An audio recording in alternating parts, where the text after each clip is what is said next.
Well, hello everyone, and thank you for joining us today for our Rural Report.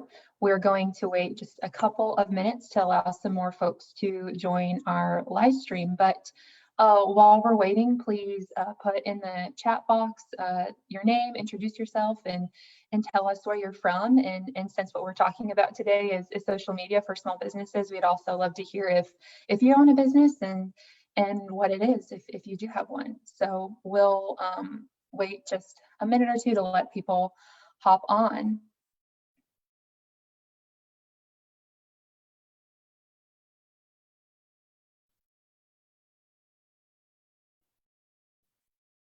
And Shelby, since we're sharing, I guess, the stage today with Rural Rapport, would you like to just introduce yourself and share a little bit about what you do for the center while we're waiting for people to hop on?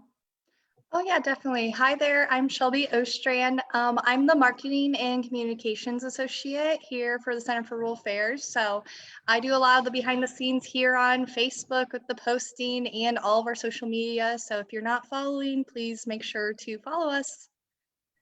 Awesome. Well, it looks like we have a few more people joining us. So again, good afternoon, everyone. If you just hopped on, I am Hallie Ramsey, and I'm a business development specialist for the Center for Rural Affairs. And today we'll be exploring a variety of resources and discussing some tips for small business owners to help manage their social media marketing strategy. And I'm very excited to be joined by my colleague, Shelby Ostrand. As she already mentioned, she is our Marketing and Communications Associate. So she is definitely our social media guru, and she'll be able to share her expertise throughout our conversation. So very excited to have her with us.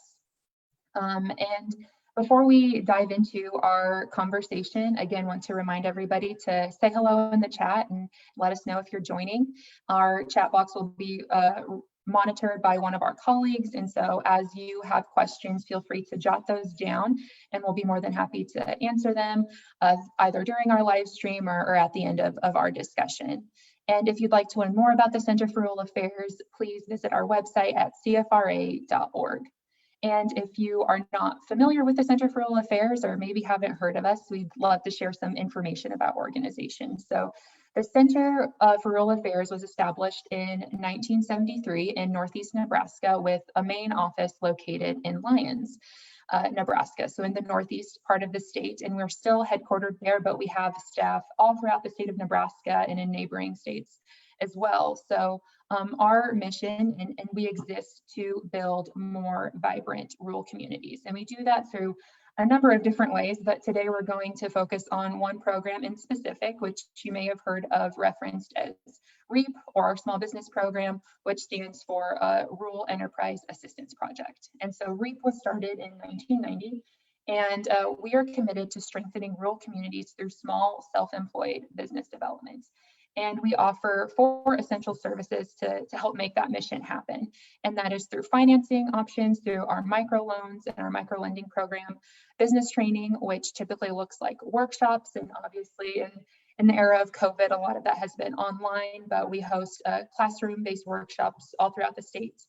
And technical assistance, which is that one-on-one business coaching that we offer. And then we also, our final service is offering networking opportunities. So we really focus on trying to connect potential business owners to existing business owners to kind of help form those mentorship relationships. Yes, so once again, thank you guys so much for joining us. So we'll be answering questions that are asked by business owners, clients, and community members in regards to social media marketing and management for your small business. So like Hallie, we know like in this digital age, social media can be very effective to help expand small businesses, like their audience, and share their products and services. So like, is having a social media presence necessary for all small businesses, or just like a select few? Sure, no, and I really appreciate that question, and it's definitely something we are asked as business development specialists as we are working with business owners across the state, because not everybody is very comfortable with social media, or they might feel like it's not a necessity for their business. And it's totally true that every business's marketing plan is going to look a little different. And as it should, you know, you want to cater it to your audience. And that's why it's so important, and why we encourage business owners to invest significant time and energy into the market research phase of their business plan. Because once they know more about who they're targeting, who their target clientele is, they'll be able to decipher if those target audience members are on social media. Because again, depending on your industry and what you're selling, it's going to look really different. If you have an online boutique, for example, that's, you know, those are very visual elements. And if they're targeting maybe young moms who want, you know, stylish outfits, but things that are still comfortable and functional, you know, Instagram is a really great place for them to start, because we know that people are on there. But if you're looking for more of, you know, a community-based organization, or you're targeting a little bit more of an older population, you know, Facebook might be the right place to start. So it's different for everybody. And it's important to understand where your target clientele falls into that category to best know what platform to use, but whether or not even social media is a good idea. What I will say is, even more so than social media, that's definitely something that is talked about a lot. And social media obviously is a really easy and low cost way to expand that target audience reach, but it's not the only way. And, you know, the bigger umbrella of that is digital marketing in general. And I will say that it is really important for business owners to have some sort of digital presence, because as you mentioned, Shelby, it is a digital age, and especially with everything that COVID has thrown our way, a lot of things have turned to online if they weren't before. And so while word of mouth marketing and being able to have those, you know, face-to-face interactions are definitely important, it's still very, very vital for businesses to have some sort of digital presence. And that could look a variety of different ways. That could be, you know, creating a Google My Business account. Maybe it's starting a very simple website, you know, just having a Wix website that you might not even have e-commerce options quite yet, but it's a way for them to get to know you or to learn about your business.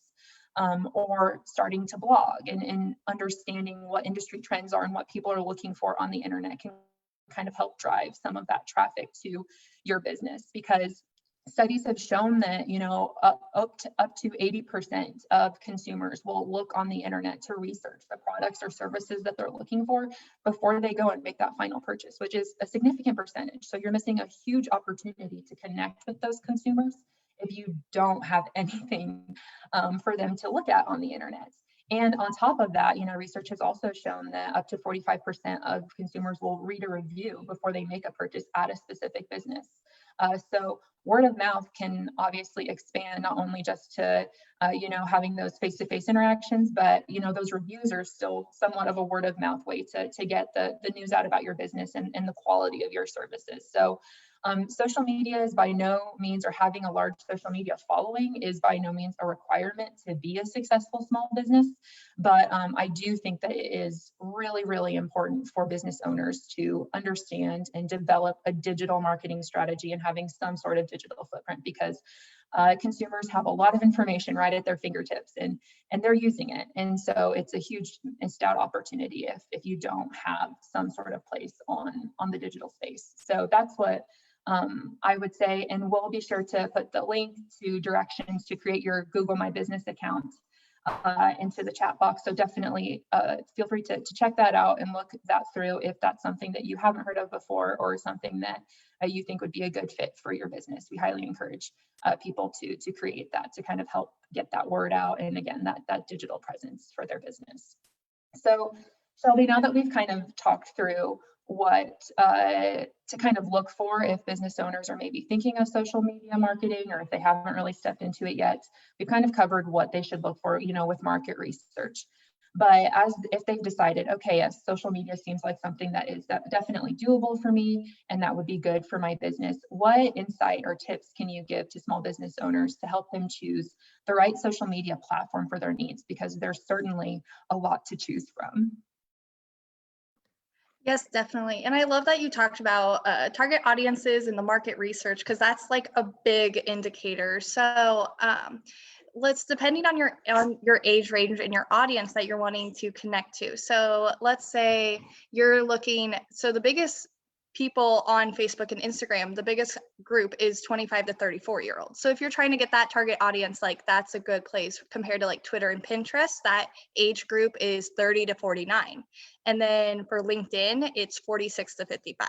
So it's just depending, that's just an example of to look for. And so it's always good. All these social media, so Facebook, Instagram, Twitter, and LinkedIn, they all have their own insights tool where you can look at the demographics and you can look at what the audience is looking for and what they are interacting with. So that's always good. You also want to identify if you're B2B or B2C. So if you're business to business or business to consumer. So small business owners that are in the market of business to consumer, Facebook, Instagram, and Twitter, those are more beneficial to you than, let's say, LinkedIn, which is better for connecting business to business.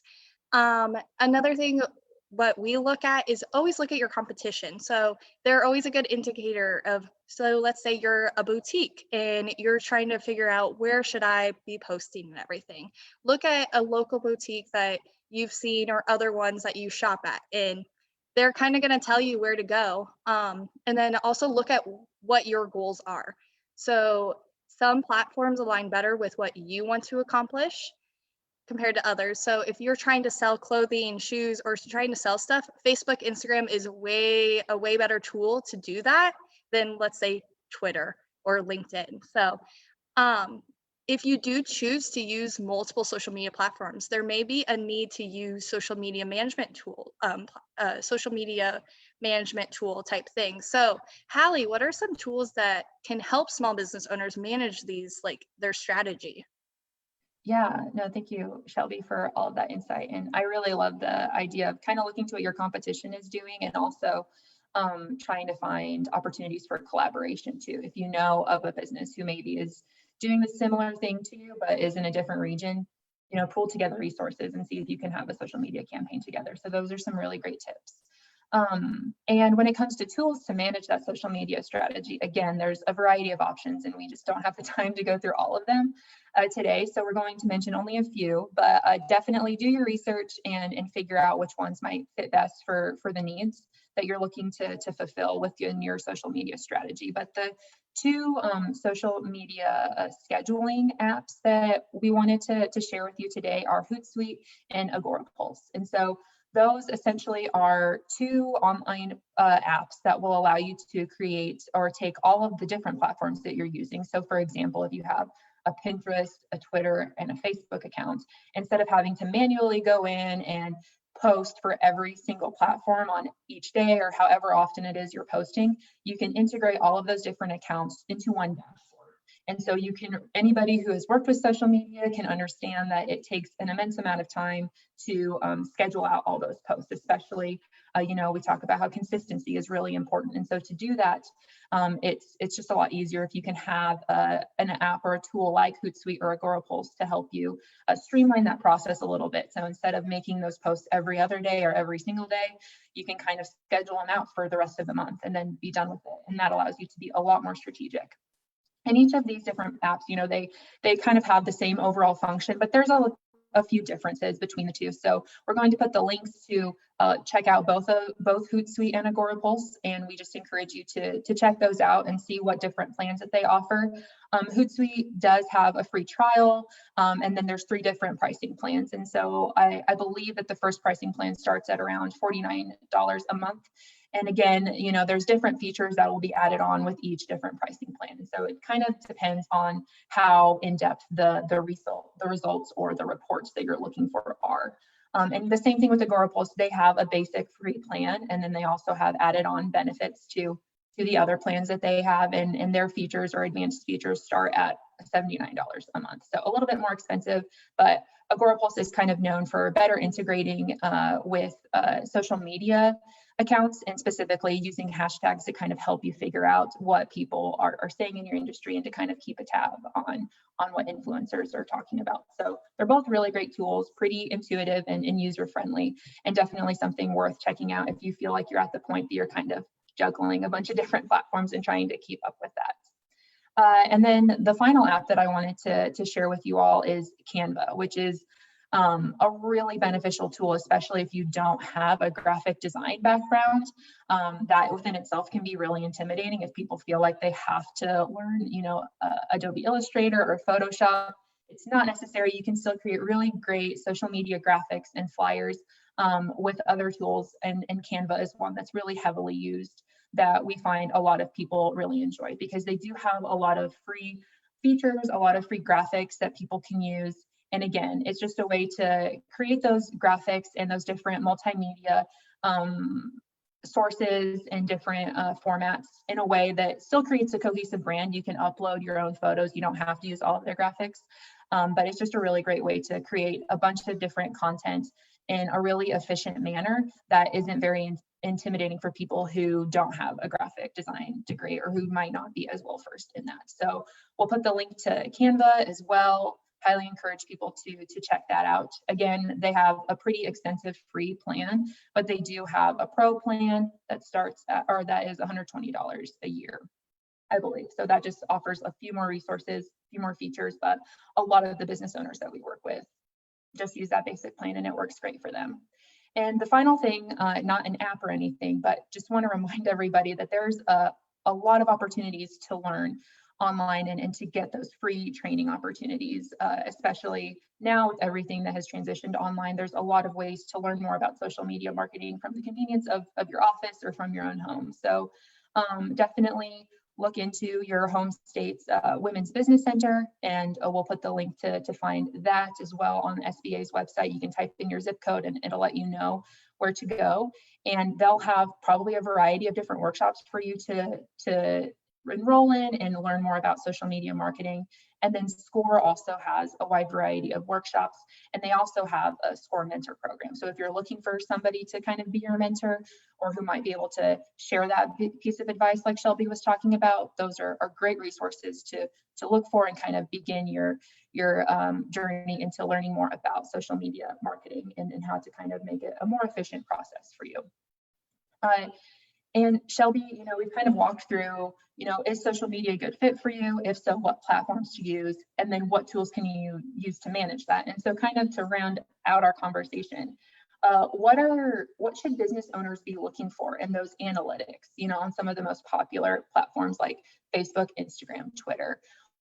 What should they be looking for in those analytics to help them measure the success of their social media marketing strategy? Definitely. So there's like an array of options on Facebook. Like I said before, Facebook, Instagram, Twitter, LinkedIn, they all have their own little insight tool. And it's super cool to see like your reach each month, like yesterday, all this stuff. So what we like to look at on Facebook and Instagram is like the total likes, how many shares, what your engagement is. So what is your audience like actually participating in, liking, sharing, doing all that stuff, because that'll tell you like, okay, they liked, let's have post A, post B. They are sharing, liking post A a lot, but not really post B. So let's try to recreate what we did in post A. And that just kind of shows what content that your audience is liking. And then look at your organic reach, which is like the number of people who see your content without paid distribution. So you don't have to pay for a boost, you don't have to pay for anything. And that includes the people that are shown it on their feed. And then it also shows their friends who have interacted with it. So let's say you have a Facebook post on your business and someone comments on it. That person that commented on it, it's gonna come up on their friend's Facebook that they commented on it, and they're gonna see it. And so it's gonna reach all of that. So that's good to look at. On Twitter, it's good to look at the top tweet, the impressions, and the engagement. And basically you can tell engagement is a big thing. Let your audience tell you what you should be doing. That's always like I always think about is if the audience is having a lot of engagement on certain things, it's telling you something. That's where you should go to. So it's kind of my thing. Yeah, and I love that piece of advice, Shelby, and really allowing the audience to dictate what you're creating, because it makes it a lot simpler for you too, instead of trying to come up and putting a lot of pressure on yourself on what to create on any given day. Yes. So that's really great information. Mm-hmm. And again, if you have any questions, we're kind of going towards the end of our discussion. So if you have any questions, feel free to put those in the comment in the comment section, and we can get to those and answer any of the questions that you have. But social media is a strategic tool, and it can help business owners and entrepreneurs expand their audience to help them reach their short and long-term marketing goals. But as we've discussed today, there's not a one-size-fits-all strategy. And so it's really important for each business owner to dive into that research, understand their target market, and then, be able to build their marketing strategy on top of that. We do have a few more minutes again, so please, if you have any additional questions, feel free to put those in the comment section. But while we're waiting, if you would like any additional information on the resources that Shelby and I discussed today, or just more information on social media management, feel free to reach out to me at hallier@cfra.org, or you can call 402-870-2749, and that will be put in the chat box as well. So that contact information will be there, and we would love to learn more about how we can help provide those services to you. And also be sure to follow us on social media. We are here on Facebook, obviously. You can find us on Twitter at CFRA, and then our Instagram is @RuralNerd, and just look up Center for Rural Affairs on LinkedIn. We're always sharing resources and promoting events that we are hosting. And if you want to see any past content that we have written or anything coming up and all of that, please visit our website, cfra.org. Awesome. Well, it doesn't look like we have any questions at the moment, and we are kind of at our 20 minutes. So thank you, Shelby, again for sharing your expertise with us. I learned a lot just working with you on this and from our discussion today, and I'm sure our audience did too. So thank you for partnering with me on this. And thank you all for tuning in today. We hope you'll be able to join next week's Rural Report on Tuesday, May 4th with our policy team. So again, thank you so much for joining.